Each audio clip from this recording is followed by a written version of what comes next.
Hello Bardhaman university first semester student, Gargi tutorial ক্লাসে তোমাদের স্বাগত জানাই। আজকে আমার বিষয় হলো মাইনর বেঙ্গলি থেকে যে কবিতার পার্ট আছে তার মধ্যে থেকে আমি মাইকেল মধুসূদনের আত্মবিলাপ যেটা আছে ওইটা তোমাদের ব্যাখ্যা করে বোঝাবো। দেখো, এটা যদি তোমরা না বোঝো কবিতাটা তাহলে তোমাদের জন্য অনেক কষ্টকর হয়ে যাবে, প্রশ্নের অ্যান্সার করাটা খুব টাফ হয়ে যাবে। তাই কবিতাটা আগে তোমাদের বুঝতে হবে, তাহলে তোমাদের প্রশ্নগুলো সহজ হয়ে যাবে। দেখো, এখানে মাইকেল মধুসূদন মানেই জানো যে খুব কঠিন বিষয়। কবিতাটা দেখো, এখানে আছে, কবিতাটা একটু দেখে নাও, আমি এটা তোমাদের ব্যাখ্যা করে বুঝিয়ে দিচ্ছি।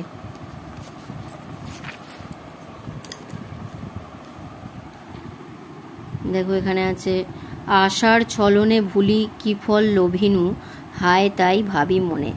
দেখ, এখানে যা আছে আমি এটাকে ব্যাখ্যা করে বুঝিয়ে দিচ্ছি, শোনো।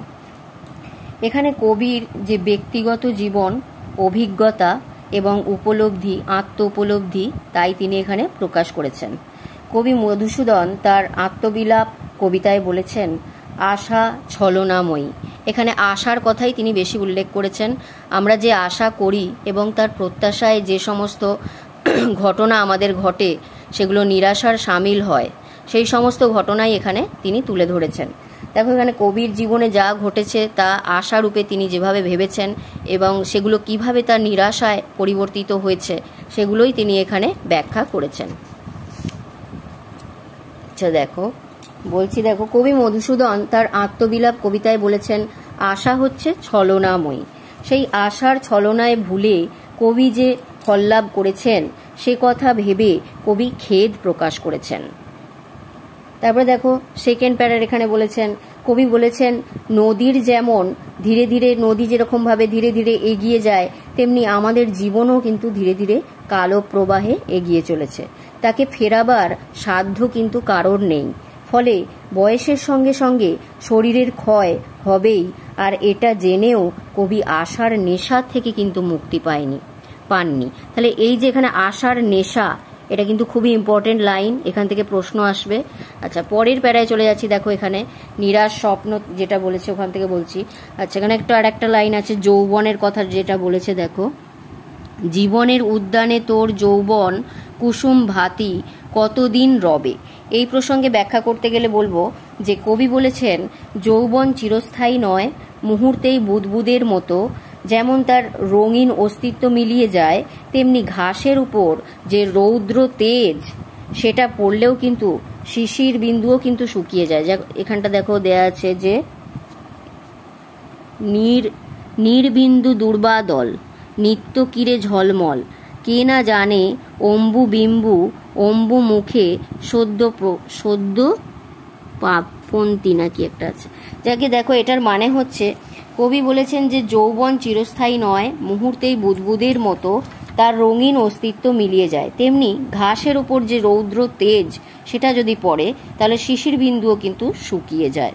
আচ্ছা, পরের এখানে চলে আসো, থার্ড প্যারার। এখানে দেখো আছে নিরাশ স্বপ্ন সুখে সুখী যে, নিরাশ স্বপ্ন সুখে সুখী যে, কি সুখ তার জাগে সে কাঁদিতে, মরীচিকা মরুদেশে বাড়ায় মাত্র আধার পথিকে ধাঁদিতে, ক্ষণপ্রভা প্রভাদানে নাশে প্রাণ তৃষ্ণা ক্লেশে, এ তিনের ছল সমরে একু আশার।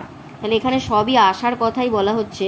এখানে বলেছেন আর যে স্বপ্ন ঘুরে বিভোর থাকে তার ঘুম ভাঙলে তার মধ্যে যে রূঢ় বাস্তবতা তাকে আঘাত করে, সেই রূঢ় বাস্তবতার আঘাতের কান্না ছাড়া তার কাছে কিন্তু আর কিছুই বাকি থাকে না।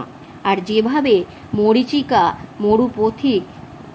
মরুপথিককে প্রতারণা করে, কবিও বলেছেন আশা মানুষকে এইভাবেই প্রতারণা করে থাকে। এরপর কবি কিন্তু আরও বলেছেন, দেখো এখানে প্রেমের কথা উল্লেখ করেছেন। প্রেমের কথা উল্লেখ করতে গিয়ে বলেছেন প্রেমের নিগর গড়ি পড়িলে চরণে সাধে কি ফল লোভিলি বলে এই যে কথাগুলো বলেছেন, এর অর্থ হলো প্রেমের আশায় কবি যে শৃঙ্খলাকে স্বেচ্ছায় বরণ করেছিলেন, অবোধ পতঙ্গের মতোই প্রেমের মোহে রূপকুণ্ডে ঝাঁপ দিয়ে দগ্ধ হয়েছেন। এই রকম অর্থহীন আশাতে তার বহু প্রয়াসও ব্যর্থ হয়েছে। শরীর মন ক্ষতবিক্ষত হয়েছে। কবি বলেছেন, এ যেন যে গোলকের জন্য হাত বাড়িয়েছেন তাতে কাঁটার আঘাতে তিনি রক্তাক্ত হয়েছেন। তিনি বলেছেন, এ যেন বহুমূল্য মণির আশায় সাপের দংশনে বিষে নীল হয়ে যাওয়ার মতো অবস্থা হয়েছে তার। এছাড়া দেখো পরের এখানে আরো বলেছেন, বাকি কি রাখিলি তুই বৃথা অর্থ অন্বেষণে সে সাধ সাধিতে। এই প্যারার মধ্যে তিনি বলেছেন, এছাড়া কবি যে বলেছেন যে যশ লাভের আশাতে কবির আয়ু ক্ষয় হয়েছে। ফুলের মধ্যে কিন্তু শুধুমাত্র সৌন্দর্য থাকে না, তার মধ্যে কীট পতঙ্গও থাকে, পোকামাকড়ও থাকে। তাই যশের থেকে তিনি নিন্দাই বেশি কুড়িয়েছেন এবং ঈর্ষা আর পরশ্রী কাতরতায় তিনি বিধ্বস্ত হয়েছেন। তারপরে আরও বলেছেন, এই যশের লাইনের পরে দেখো এখানে চলে আসছে, মুক্তা ফলের লোভে ডুবে রে অতল জলে যতনে ধীবর। এখানে তিনি বলেছেন, কবি বলেছেন জীবন একটাই, তাই আমাদের আশার পিছনে না ছুটে নিজের জীবনের দিকে কিন্তু লক্ষ্য দেওয়া উচিত।